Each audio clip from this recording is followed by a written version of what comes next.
On the fateful day of 23rd January 2025, the M23 rebels launched a full-scale attack on our troops in an attempt to take control of Sake, aiming to gain access to Goma, the provincial capital of Eastern DRC.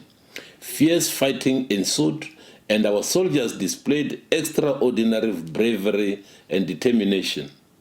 They successfully halted the M23 advancement and pushed them back, preventing the rebels from achieving their objective. However, this decisive pushback at Sake came at a great cost, resulting in the loss of 13 of our gallant fighters. Regrettably, on Monday, the 27th January 2025, several long-range mortar bombs were launched towards Goma Airport, with some landing in the South African National Defence Force base, leading to the loss of 3 additional South African National Defence Force soldiers. The families of the fallen heroes have already been notified, and plans are underway to repatriate the remains of our gallant soldiers back home to South Africa.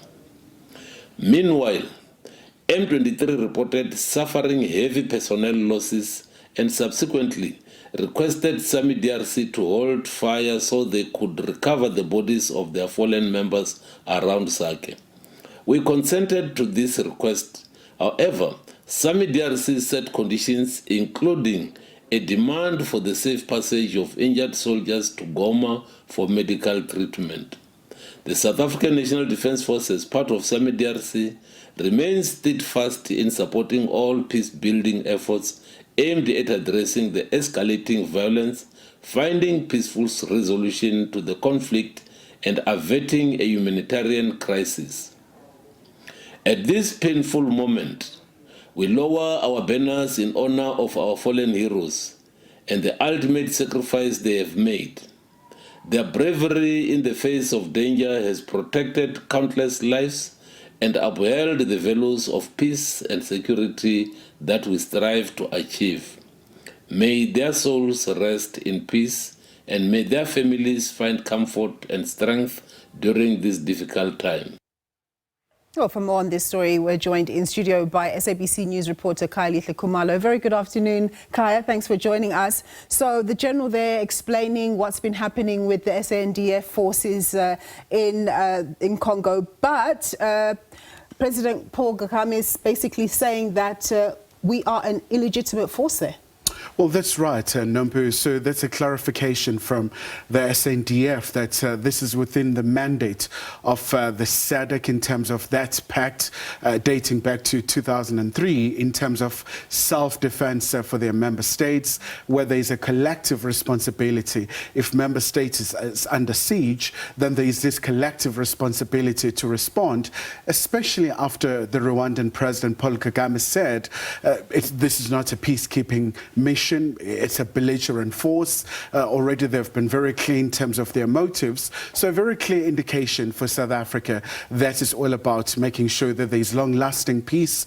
South Africa being part of that mission with Tanzania and Malawi as well. But quite a very sharply worded statement, Nombu, from the Rwandan president, really talking about almost, the lies that are being exchanged by the South African officials, but also talking about that interaction that he had with the South African President Ramaphosa, saying that really they had a lot to talk about. But also, we had from Defense and Military Veterans Minister Angie Motshekga saying that there was a warning that if Rwanda force continues to fire towards the SANDF, then it's a declaration of a war. Did we see this coming, this increase in temperature between South Africa and Rwanda? Because it did come as quite a surprise when I saw the level of the language. I think obviously the language was very concerning, especially in the context of what you've seen, Nompu, where we saw the East African community leaders meeting virtually. And of course, the DRC President Tshisekedi was not part of that session. Kagame was there. And quite a lot of emphasis as well around the cessation of hostilities, but for the observation of the ceasefire, but the parties in terms of making sure that they do adhere to that particular ceasefire. But also, most importantly, when we know now the ball is in the court of the SADC leaders. They will have their meeting in Zimbabwe tomorrow to look at this particular issue as well. I thought the meeting was happening today. So today was supposed to be a ministerial leg, but we do understand that won't be the case. But now the main meeting will happen tomorrow, where the heads of state are expected to attend. But obviously there's quite a lot expected in terms of that particular meeting, especially for the SADC leaders. We saw their statement as well, where they were really condemning this particular expansion by the M23 forces, saying that it's totally against the international law, but also in terms of the DRC's territorial integrity, but also their sovereignty. But also last night, also we saw from the DRC President, Tshisekedi is still quite determined that they will really just not allow the M23 to take over Goma, but also the humanitarian situation as well that is unfolding in Goma, where, I mean, this is a city of over 2 million people, but it's a very central point when it comes to the distribution of aid, because the eastern part of DRC has been battling with instability for some time now. And then the last thing, Khaya, for families at home whose loved ones have passed away, you know, among the SANDF soldiers, what's the latest in terms of the repatriation of bodies? So just like the SANDF chief has just alluded, that particular process is still underway of repatriation, but really just lauding these troops for their bravery, you know, just saying these are gallant fighters who are really so determined to make sure that there's long-lasting peace in the DRC. But it's going to be a very precarious process, because as much as you have these assurances that the situation is still quiet, but there are still very sporadic incidents that are being reported in Goma as the M23 has arrived, especially from the side of South Africa. The authorities are saying that the troops of South Africa, they are no longer engaging in any fighting.